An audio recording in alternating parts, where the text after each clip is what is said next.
Hey guys, John here. Today we're going to talk about advanced presets inside Avenger 2. Now, recently I put out an expansion called Rusted Flesh, and this preset specifically has a lot going on, so I thought it'd be a cool video to do a deep dive into more advanced presets. So the patch sounds kind of like this.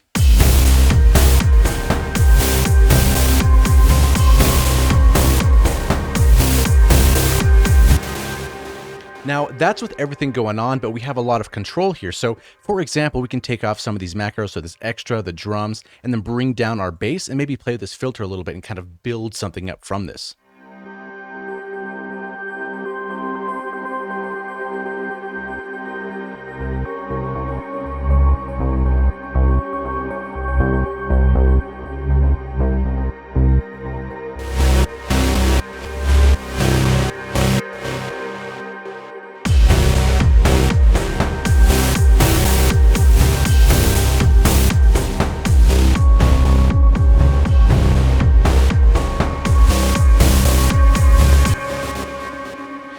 So yeah, it's a lot of fun, but there's also a lot going on here, and all this stuff here is made with the factory content, so you can make this pretty closely within reason if you'd like to follow along or kind of learn some things from this type of preset. So let's go a quick overview, and then we're going to dive into each component and kind of get a better understanding of what's going on here. So here we have 1, 2, 3, 4, 5 oscillators going on. We have 4 amps, and then here on the filter section, we have all 5 plus the master filter, so 6 filters in total. And then we are using 4 LFOs, and then for our modulation matrix, we have all this stuff going on here, which is about a medium amount, which I tend not to over-modulate things, just what we really need as far as in our mod matrix goes. Now for the effects, we have FX Bank 1, 2, 3, 4, and then the master effects. So a lot going on, and they all kind of do different jobs. Different oscillators are getting sent to different effects banks and so on and so forth. So let's go ahead and reload this and let's kind of get into it. So the first thing we want to kind of do here is let's go ahead and mute our drums and the other oscillators. So the first thing we should essentially hear is going to be this.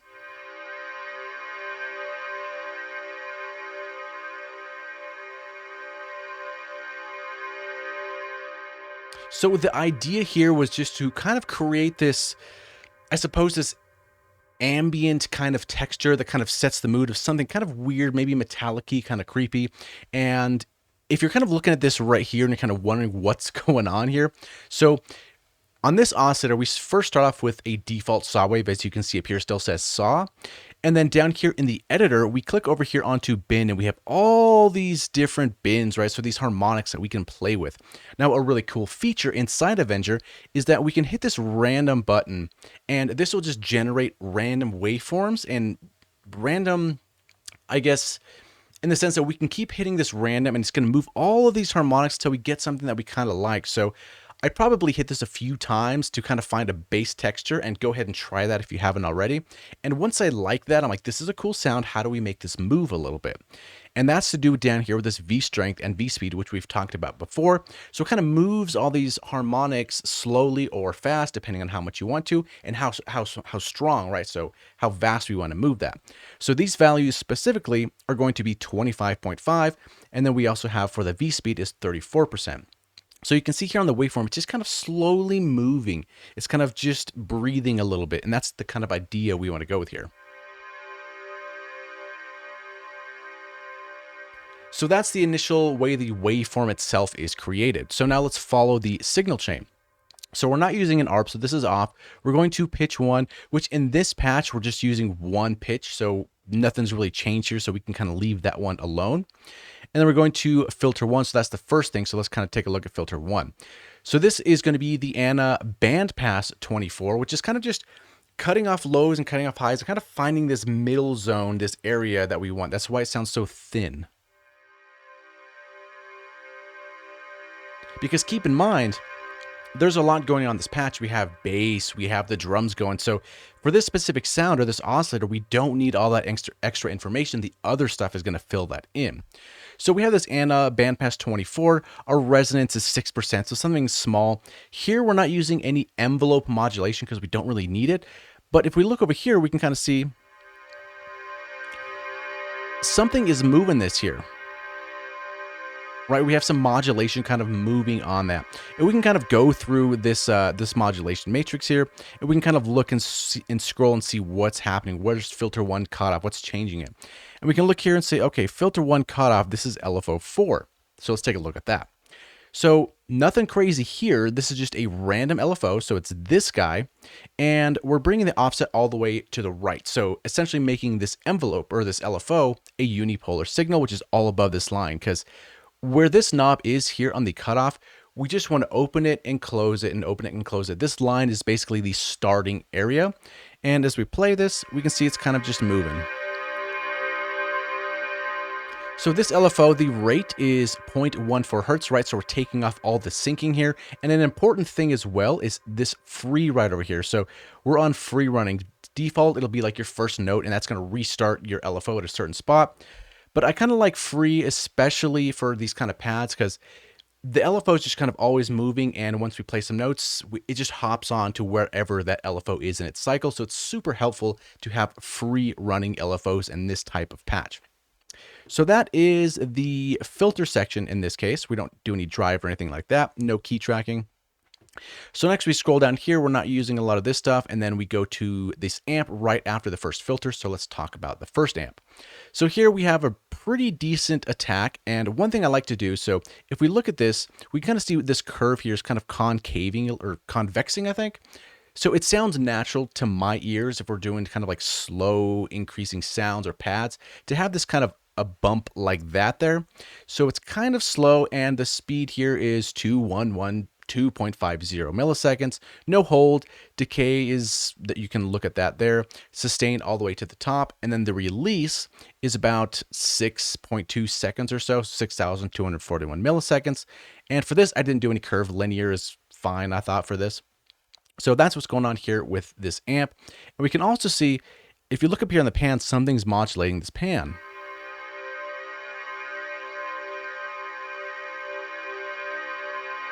So if we kind of listen closely and kind of pay attention to this, we can see that this pan knob is slowly kind of modulating left and right and left and right. So it's kind of never really stationary. So let's go ahead and find what's moving this guy. So if you look in our mod matrix, we're going to be looking for this amp 1 here. So let's go ahead, look here. Ooh, amp 1 pan. So the source here, or what's moving this, the modulator, is LFO 1.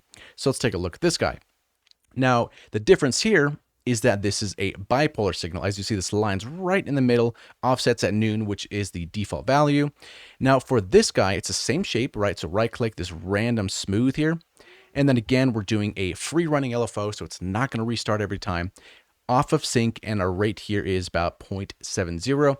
And the idea for this is just kind of to listen and see how fast do we want this to move throughout the stereo field, which is kind of cool. And we can see we have something else routed to this amp, which we're going to talk about soon. So that here is what's going on with this amp.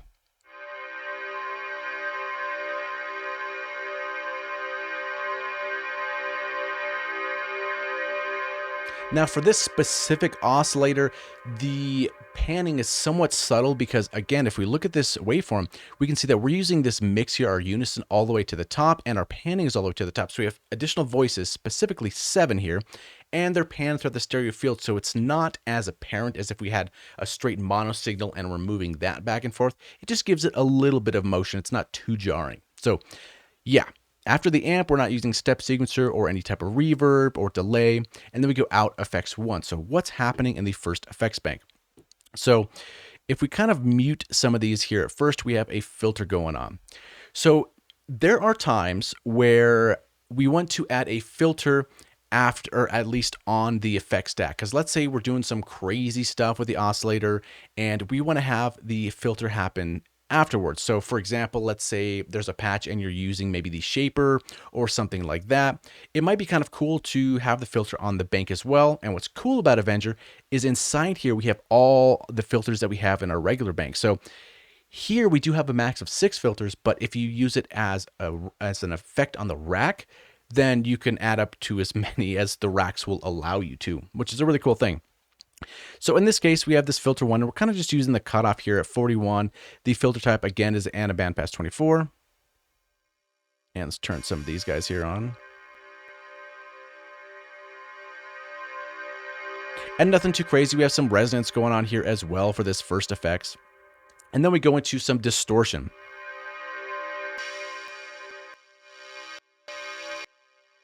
So this is very subtle here. It's almost like we can't even hear it. It's a very low signal.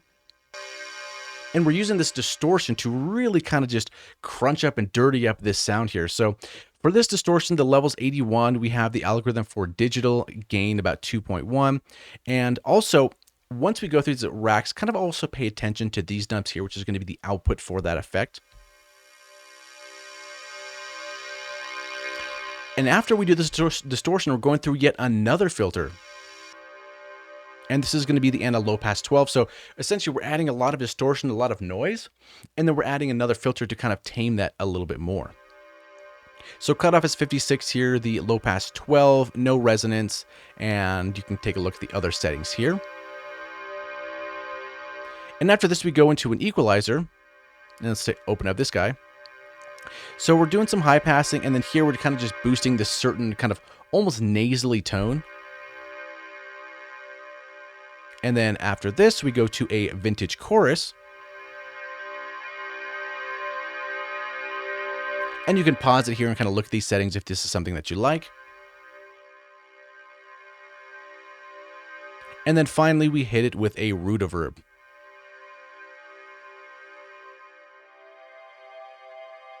So it kind of sounds something like this here.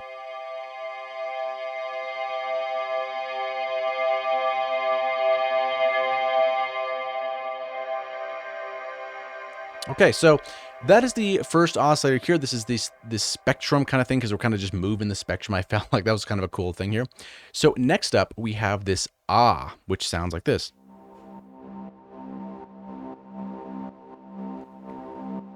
Which is kind of an interesting sound within its own self. So let's talk about this guy. So the first thing, we go to our, I guess let's talk about the waveform first. So you can see up here, this is Acid 3. And if we click this here, we can see that's in VA shapes, factory base, and this is the Acid 3, which is a really cool waveform. I highly suggest to go through the factory shapes. There's a lot of cool shapes you can go through and make some interesting patches with. So for this guy, I actually used this spectrum EQ here, which you can use down this low pass and high pass, which is a very, very steep filter. And we're kind of taking off a little bit of the low ends. We can see that the fundamental is entirely gone. A little bit of the second here as well. And then for the top, we're kind of cutting off quite a bit there.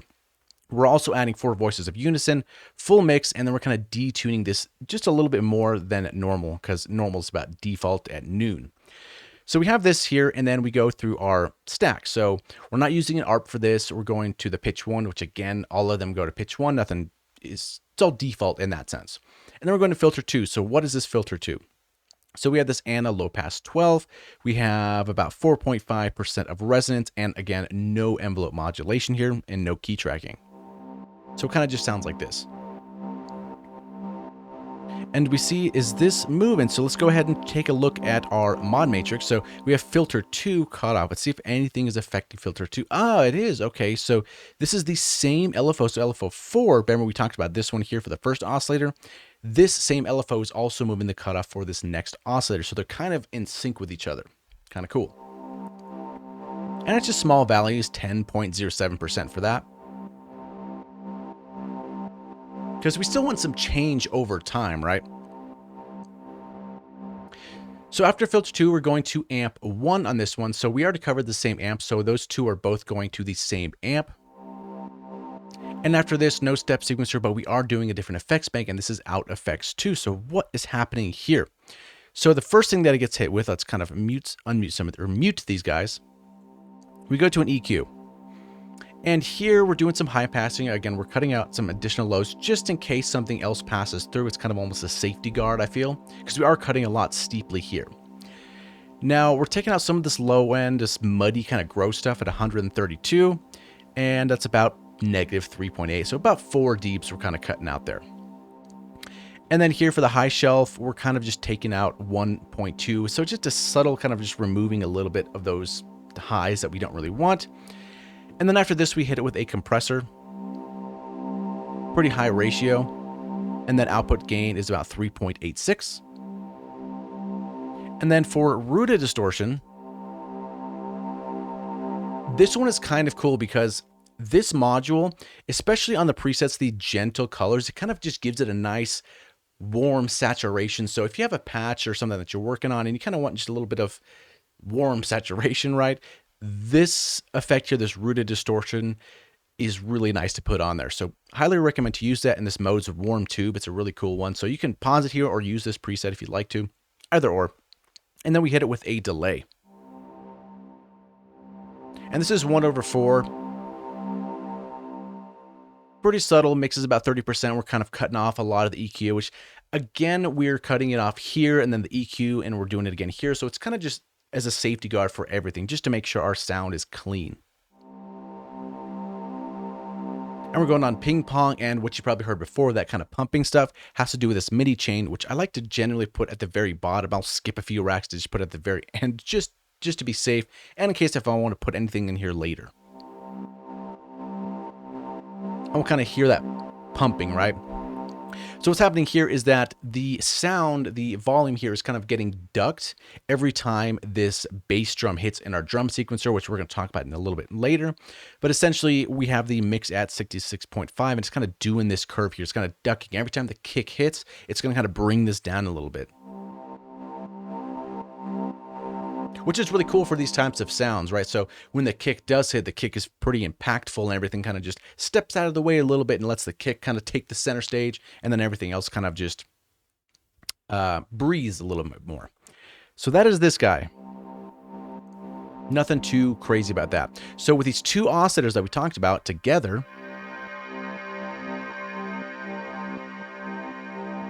they kind of sound like that. So we have two different oscillators that essentially are kind of working in tandem and setting this scene here.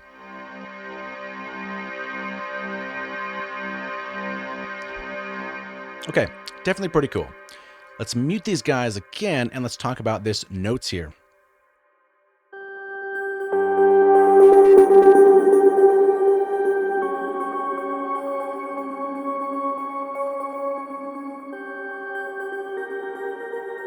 Okay.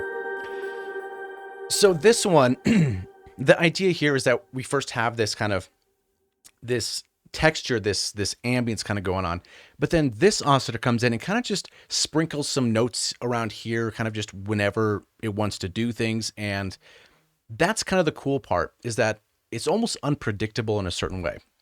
So let's talk about this guy. So the waveform is called buzzing. If we click here, VA shapes, factory, thin, and real, and it's this one here, this buzzing. Was that 1, 2, 3, 4, 5, the sixth one. And we're not doing any EQ here at the top. We're not doing any unison either. So this is just the straight up waveform.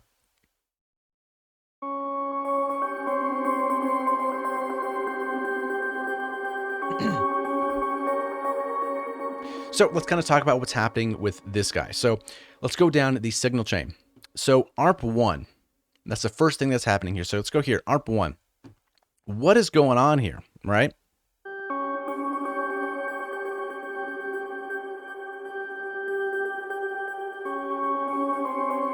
Okay, so a thing I really like to do is, if we have an oscillator kind of like this one that's just kind of sprinkling notes, we want to do something random, right? So it happens obviously random, but it keeps being random all the time. It's not like we click random, it generates something randomly, and that's what we're stuck with forever. No. This continuously becomes random.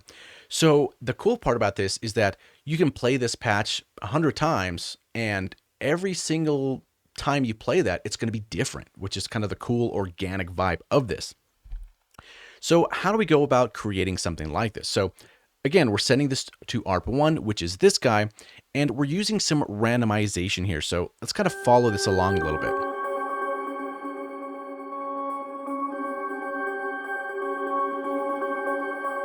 Right there. So we saw how once it got to the end here, it just produces new values for us. And that's to do with this auto dice. So if we're here in the ARP, let's click this randomize button here, and we have this auto dice. Now I've done a video about controlled randomness, which kind of goes into this technique, but long story short, what happens is once it gets to the end here, then it's going to generate some new notes, right? So that's kind of pretty cool. And we're also using this quantize, which is a really, really cool feature. So if we look here, on this quantize, we're kind of hitting a couple of these notes that we like.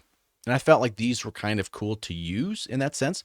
And if you don't want to click these in, we can just go to the 6-acid TB1, and that's a really cool preset there. We just click this top here, and we can select it from that menu. So definitely a cool one to pick. So how does this work exactly? So if we look here, one of the most important things is the trigger here. So this is the ARP notes. So if we look at this ARP here, these notes essentially here don't really matter. What's happening here is that this quantize, as it moves through these notes, this modulation source, which we're going to get to, is moving through these highlighted notes. Now, when we hear those is determined by the ARP notes. So if I play some notes here, right here, we can see it's triggering the synth, but we don't hear anything. It's only once we have something actually inside our ARP that it says, okay, let's start listening to some notes. So we hold down some notes, it plays, it stops, keeps going here, and here it will stop again. So that's a really cool way to kind of control things. So up here in our quantize, we can decide, okay, what notes do we want? And we can add a little bit of glide, which is a cool thing as well. And then the ARP is basically saying, if I have notes here and for however long these are, then go ahead and do your thing. That's the cool part. So in that sense, let's kind of take a look in here and see what's happening. So in our mod matrix, we can kind of go over here and kind of try to find out where that is. So oscillator 3, quantize this pitch. So that's this knob right here. And we're using LFO2 for that. And this is kind of the random square that's, again, unipolar. So it's only going upwards. So where this knob is here, that's the lowest it can go. It's just only going to go forwards. Our pitch is 2 octaves.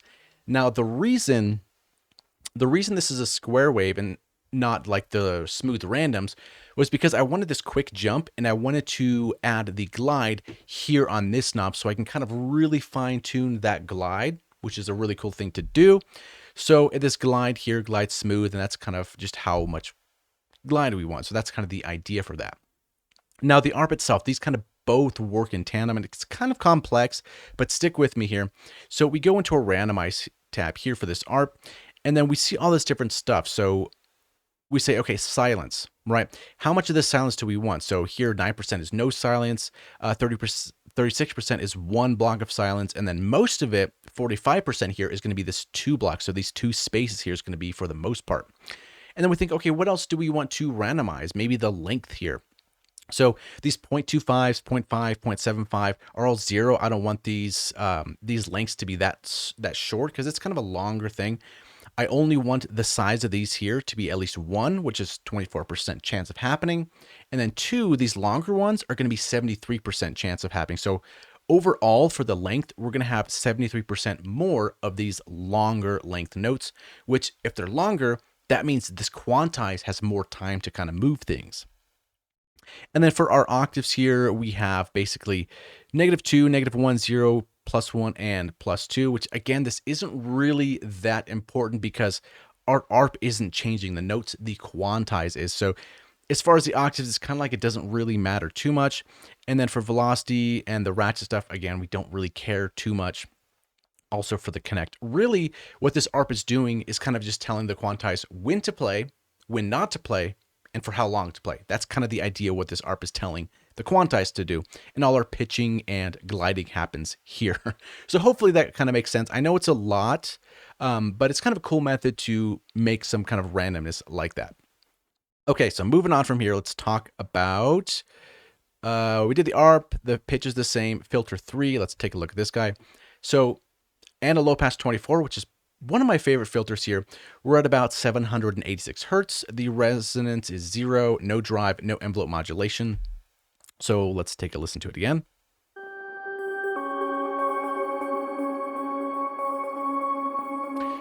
So the idea of this filter is kind of just, we're just cutting stuff out. We're not really doing too much with it. I kind of like where this sound is, and it's just doing the cool stuff. And this is going to amp 2, which we got to talk about this guy. The volume is a little bit lower because this one can get a little bit loud, so that's why we turn it down. And again, same thing's kind of happening here with this pan.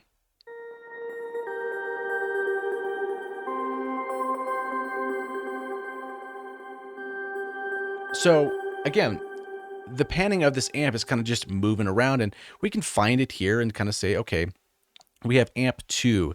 Where could that be? Amp 2 pan, that's LFO 3, which here, we know we want a bipolar signal, right? So we can go left and we can go right. We can keep this pan knob at noon.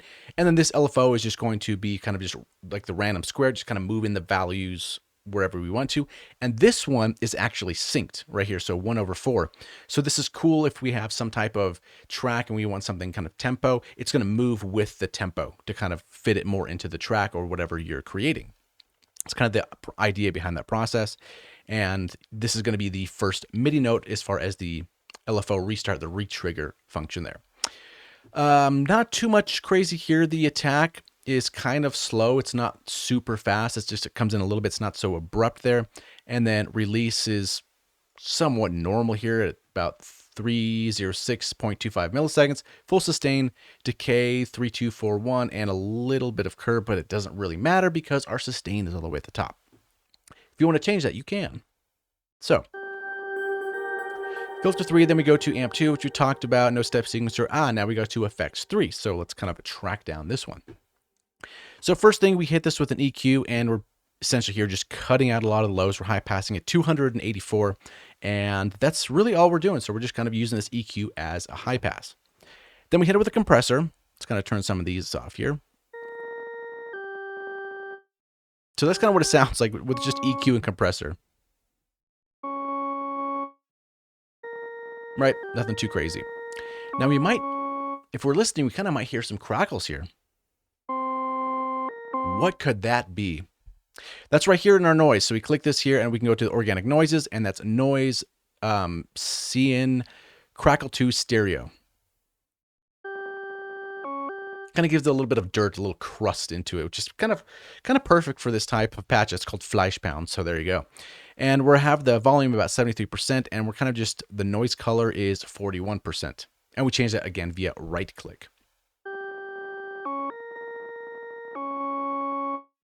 So yeah, that's kind of the idea there. And then we go and hit it with a delay after the compressor.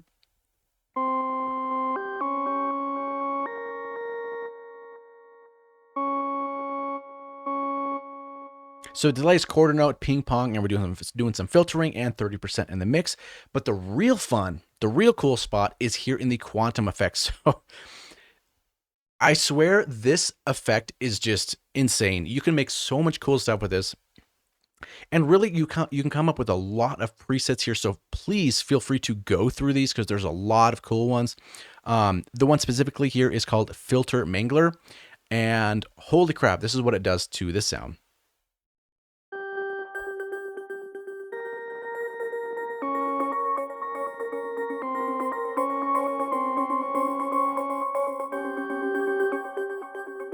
So if you have kind of a short, plucky sound like this, and then you add a quantum effects and either use some of the presets that you have that come with it or build one of your own, you can really create some huge sounds like that. The delay throws do so many weird things. They can be filtered. They can, I mean, if we just kind of like look through here for these types, we have gain, pan, low pass, high pass, band pass, peak, dimension, chorus. I'm not going to say all of these, but there's a lot of cool stuff you can do with it, especially stutter is really cool down over here. Reverse is fun as well. So play with this one. It can really make the short plucky sounds you have really cool. And then finally, we hit this with a root-averb on the cathedral type, and we're using a little bit of shimmer at an octave, which is kind of funny because generally for creepy patches like this, I'll go maybe down a semitone or something like that to give that creepy shimmer vibe. But this is just kind of the default octave, and we're using about 31% here. And the mix is 54.50.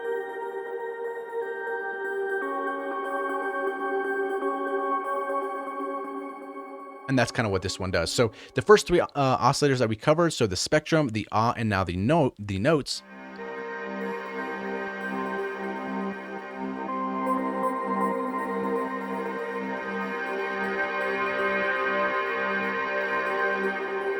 Are essentially doing this here.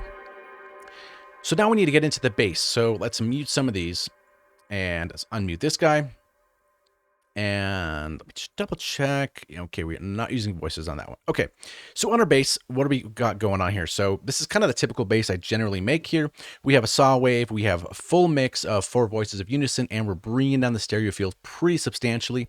And bring the detune back down so it sounds more tuned at 23.50%, and that's just the waveform itself. And that's what this sounds like here. So let's follow it. What's happening here on this bass? We're not using quantizing or any voicing. So let's look at our bass here. So we go to ARP2. We can right click it because Avenger's awesome. And let's see what's happening.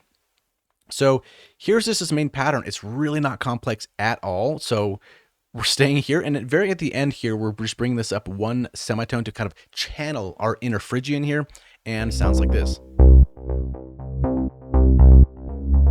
That like doom, it kind of just sounds creepy a little bit.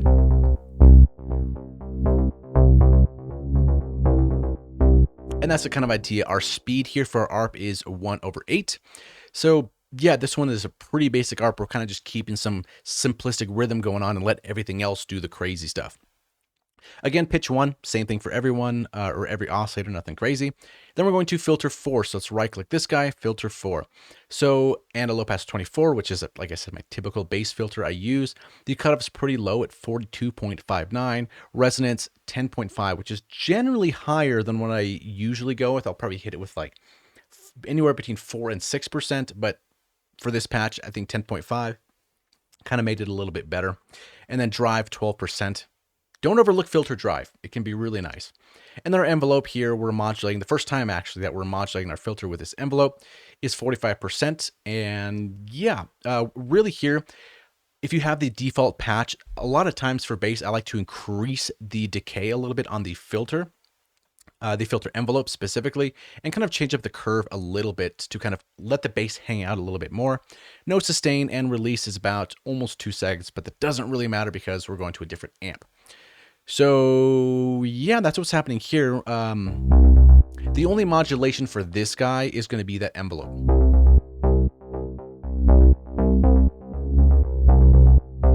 Okay, and then we have, where are we here? So we have the filter 4, which we just talked about, and we're going to amp 3. So this guy, since it's bass, you know, we don't want it to be like slow in pad, right? The bass has to kind of be there, right? So our attack is pretty low down here at 0, no hold. Our decay doesn't matter because there's sustains to the top, so we can overlook that knob. And the release is pretty quick. So it's just in and out. It's kind of the whole deal there. Nothing too crazy. We're not doing any panning or anything like that because it's bass, it's low end. We kind of want to have that hold the center of the stereo field and not just move around. We kind of want the bass to stay. Okay, so this guy, we're going out to FX4, which is our next effects bank. So we can click here or we can right click, whatever way you want to go with that. And this is kind of just the typical bass stack that you should be familiar with if you watch this stuff on the channel. We have our EQ, so we can do a couple things. We can either use a peaking node here, whatever, peaking band, and kind of just increase the lows, but at the cost of adding some extra lows we may not want. So a cool trick is using a high pass and using the resonance to kind of accentuate that low end. And this next band is finding the gross mud. So in this case, 187, and we're taking out about 4.3.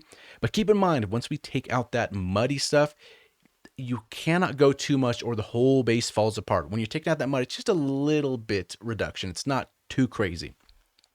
Over here, we're doing about 2.7K, adding 3 dBs, and this is just a little bit of that kind of, I hate when they always say adding a certain bite or those weird words, but I guess that makes sense. A little bit of bite if you want to, and some high shelf here at 6.3K, which it might do something, it might not. I don't know. We'll see. There might be something under there. And then we hit it with a compressor, and we're about almost 8:1, which is generally the ratio I use for basses. And no output gain additional here. And then, yes, we are using a delay on a bass. Oh my God, have I gone crazy? Probably. But the thing here is that we are cutting off a lot of the low end, so the delay throws are not going to be low end mud. It's just going to be hanging out in the stereo field that we don't really want. And we're also maybe cutting around 11K. But in all reality, generally cutting off the tops is just something I do second nature. And in this kind of sound, if we even look at our EQ here, if you open this guy up here, 11K is around here. So it doesn't really matter. We're not even sending that frequency range into the delay. So this, in that sense, doesn't really matter. The pattern is going to be this type here. We can select type and go to pattern, and we are on the time 3/4, which is a really cool rhythm for stuff like that. So if you're always just ping pong or stereo, check out the stuff in the pattern. You will be pleasantly surprised.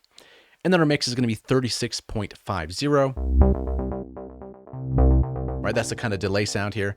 And then we have a mini chain again. So as we talked about effects 2, we had the same mini chain down over here. We have the same one for effects 4 for our bass, and we're doing the same kind of deal. In this case, I put it up here because I was pretty sure there's nothing else I wanted to add to this bass rack effects.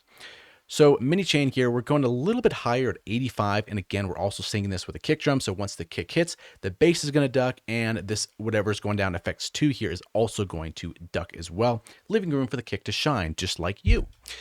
Okay, so again, this one is a little bit more on the mix because it sounded right. Okay, sue me. And next, actually, don't sue me. Next one, filter 4, we covered that, and then master filter, we'll cover that here at the end. So now with all these 4 that we've covered, this is what this sounds like.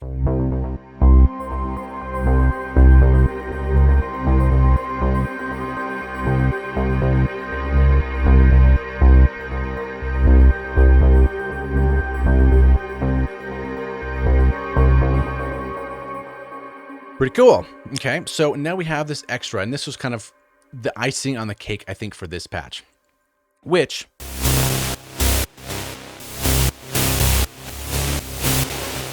sounds like that. Pretty wild. Okay, so let's talk about this. So extra, this is going to be a saw wave, and you look at this and you think, okay, it looks like a saw, but what the hell is going on here? Right? We're going to talk about that here in a second. So first of all, voices is going to be 7. We have full mix of unison, full panning. So this is spread out, right? And our saw wave here, we're kind of just removing a little bit of this fundamentals. You can see down here, this kind of moves with it, right? We're kind of doing that.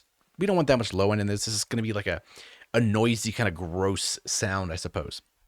And the reason it looks like this here is because of the sync. As we move the sync knob, right, we can kind of change that out a little bit like that. So that's why that looks kind of weird. Also in this oscillator, we're adding this just a generic noise here, and maybe 66%. The noise color is what, 42? So sometimes just adding some noise to things like this can dirty it up a little bit, you know?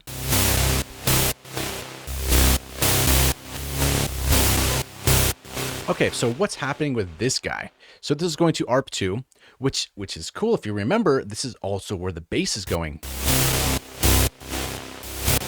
So if we solo or unmuted the bass in this, it almost gives us this illusion that these two things, this bass and this extra oscillator here, are kind of one and the same because they're getting triggered at the same time through ARP2. So it's like, could this be the bass? Maybe, maybe not. But that's kind of the idea kind of psychologically there. So extra 2, so we're going to ARP2, pitch 1, again, the same thing, but we're going to filter 5. So this guy here, and a low pass 12, and we're really not cutting out too much. We're modulating this with the envelope here. Because we want that almost that really smooth kind of airy high end. Like if you grab your fingers and kind of rub them right next to your ear like this. I don't even know if you can hear that, but that kind of texture is what we're going for this oscillator.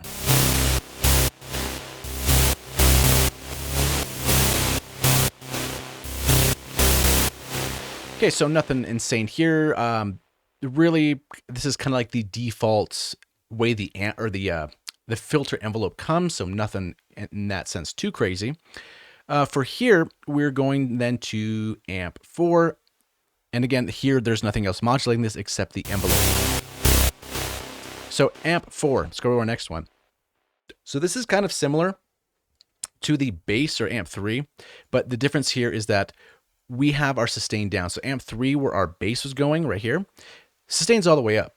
But amp 4, which is the extra, sustains a little bit lower, so our decay is going to be actually relevant in this case. So we have quick attack, no hold.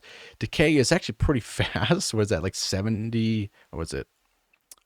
Can't get the value here. There we go, 791. So it's pretty quick. The curve is somewhat linear. And yeah, low sustain, no release. So it's kind of doing that. So what else is going on here? So we go to the ARP2 cover, pitch 1, yep, filter 5, which we kind of saw right over here. And then amp 4, which we cover here. No step signature. Now we're going to out effects 4. So let's right click that. Here, this is kind of our EQ curve, kind of similar. Again, we're kind of accentuating a little bit of the low end, taking out the mud, adding some brightness here, and kind of, yeah. We have a lot of signal here to work through. Then we have a compressor to kind of squash this down, because if you get noise and other stuff, and you can really squash that and distort it, it can be really cool.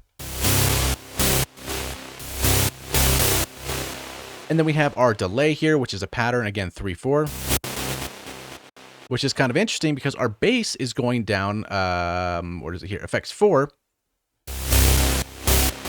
So the whole concept there is, like I was mentioning earlier, like, could this be the bass? Maybe. I don't know. You tell me. It could be. It's very similar. It's going through the same rack. We're getting triggered the same. So it could be, but it's a whole different sound. So it kind of works with it in that sense. And we're also doing a mini chain. So it's also getting ducked as the bass is getting ducked. So 85% here. Same thing. We kind of cover this as well.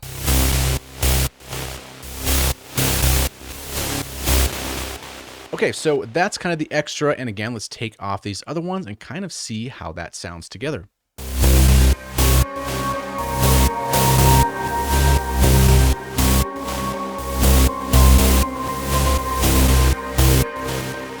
Okay, so we have that here as well.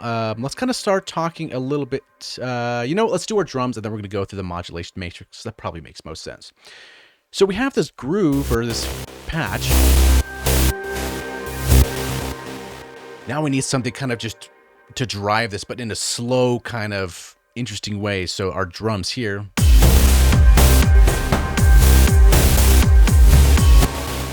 Kind of really brings that alive. So in that case, let's mute the other oscillators and this drums here.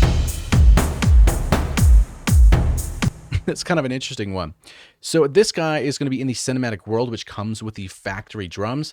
So if we go to our factory, I think somewhere down over here, it's a lot of stuff to go through. Yeah, cinematic world here in the first expansion. So even if you have the factory 1 and 2, you have a lot of drum sets and shapes to go through. So don't overlook those. So in this case, we have this drum kit here, and I believe I changed out the kick drum, I believe. But it's still factory stuff anyway. So yeah, our drum signature. So what's kind of going on here? So it's nothing too crazy. I kind of sat there and kind of thought, like, what would it kind of almost those kind of war drums kind of sounding thing, but also very minimal. The drums shouldn't be like going crazy. It should just be like a keeping the beat kind of thing, but also sounding big and huge at the same time.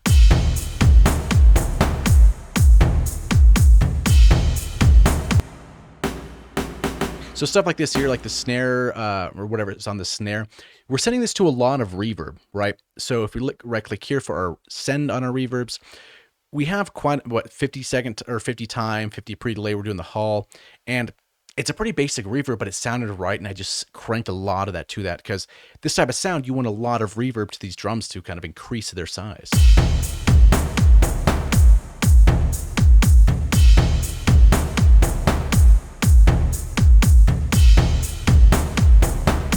And remember, every time this kick hits, those sidechains are going to duck as well, which is really nice.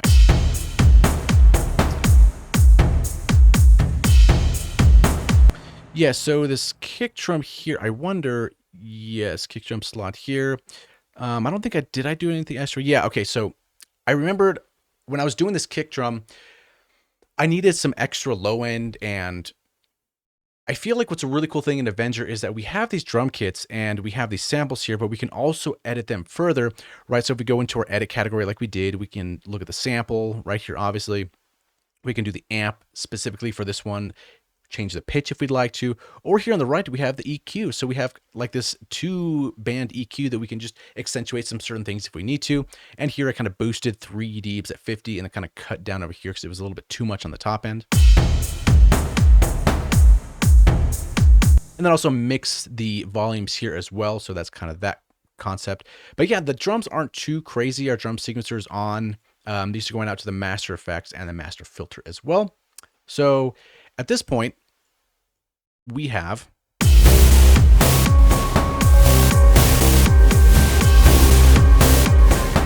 this. So what's going on with our macros? So let's talk about the first one. So macro 1.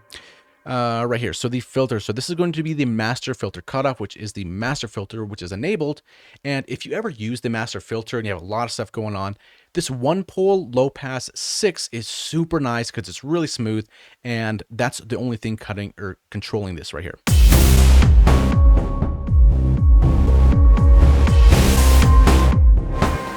Which generally on some sequences, sometimes it's weird to have the drums go through the master filter as well. But for this patch, it felt more appropriate as well because I don't know why, it just felt that way. If we take off the drums here and we kind of lower it as well,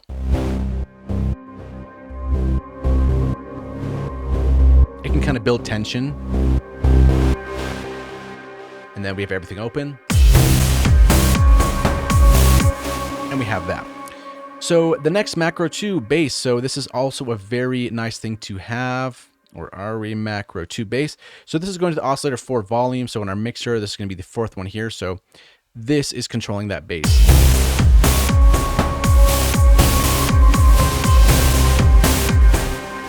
It's nice to have bass separate from the drums, so we can kind of take the drums off, have the bass fade in if we wanted to build that tension. So that's kind of the idea of putting the bass separately on a macro. And then we have sync, which is kind of an interesting one as well, because we can change the texture of the patch. So where are we? Macro 3 sync, and this is oscillator 5 sync amount. So 1, 2, 3, 4, 5 extra, which is this guy that we talked about before. As we change this, it changes that sound. So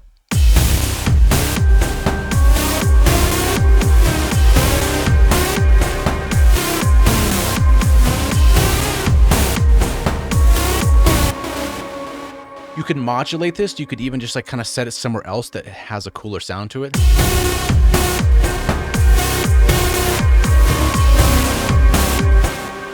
Because the idea is kind of having it sound dissonant and kind of just detuned and weird, and that's kind of a perfect thing for that.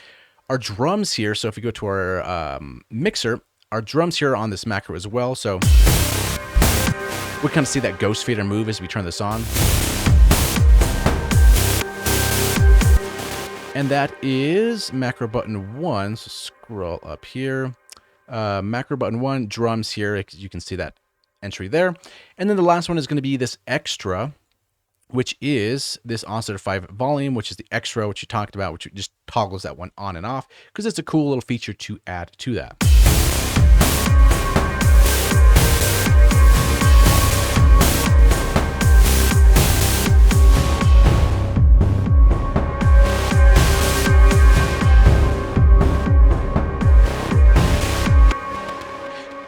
So yeah, this patch is pretty heavy. That's pretty much how it's done. I don't know if maybe there's something I missed or maybe not missed, but if I did, maybe hopefully you can figure it out and create something similar. But the concept is that while this is one patch, there's a lot of different individual things going on, and they also work as each one is a component that works for the greater good of everything to kind of bring it upon itself. Because anyone by itself is kind of boring. It's like, that's okay. Sounds kind of weird. Spectrum could be okay. Notes.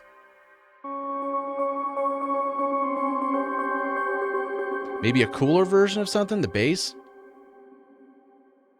I don't know. We got to turn it on. Kind of a cool pattern, I guess, right? Extra. Kind of solo, but once they're all together, they're kind of cool. I think the last thing we need to talk about is the master effects. So this is just everything together. So once all the pieces are in, they're balanced for the most part of volume and stereo field and whatnot. EQ here is small moves, maybe a tiny bit here, like 0.7 at 61 hertz, and then negative 1.2 at 166.9. So very small adjustments here. And then the compressor here, we're doing very gentle compression, nothing too crazy there. And maybe output gain 1.79 just to kind of get it at a healthier level. But yeah, one thing I might have skipped over a little bit is on these knobs here, just the volumes of the outputs of those. So be mindful of those. If you ever need to send more signal into the next rack, these are super helpful to crank. Or if you want to send less signal, you just turn it more to the left. But yeah, that's how this patch is done. Hopefully now you have a better understanding of just getting more in depth with Avenger and just using everything at your disposal. You have a lot of oscillators, ARPs, amps, filters, effects, modulation sources to go through and create some crazy stuff. So if you made it all the way through this video, which is, oh my God, we're 50 minutes in, Jesus Christ. Yeah, if you made it through here, leave like a weird emoji or something like that, just to kind of show that you were here for this long, because that's amazing. And yeah, I wish you luck on your patches, and we'll see you in the next one.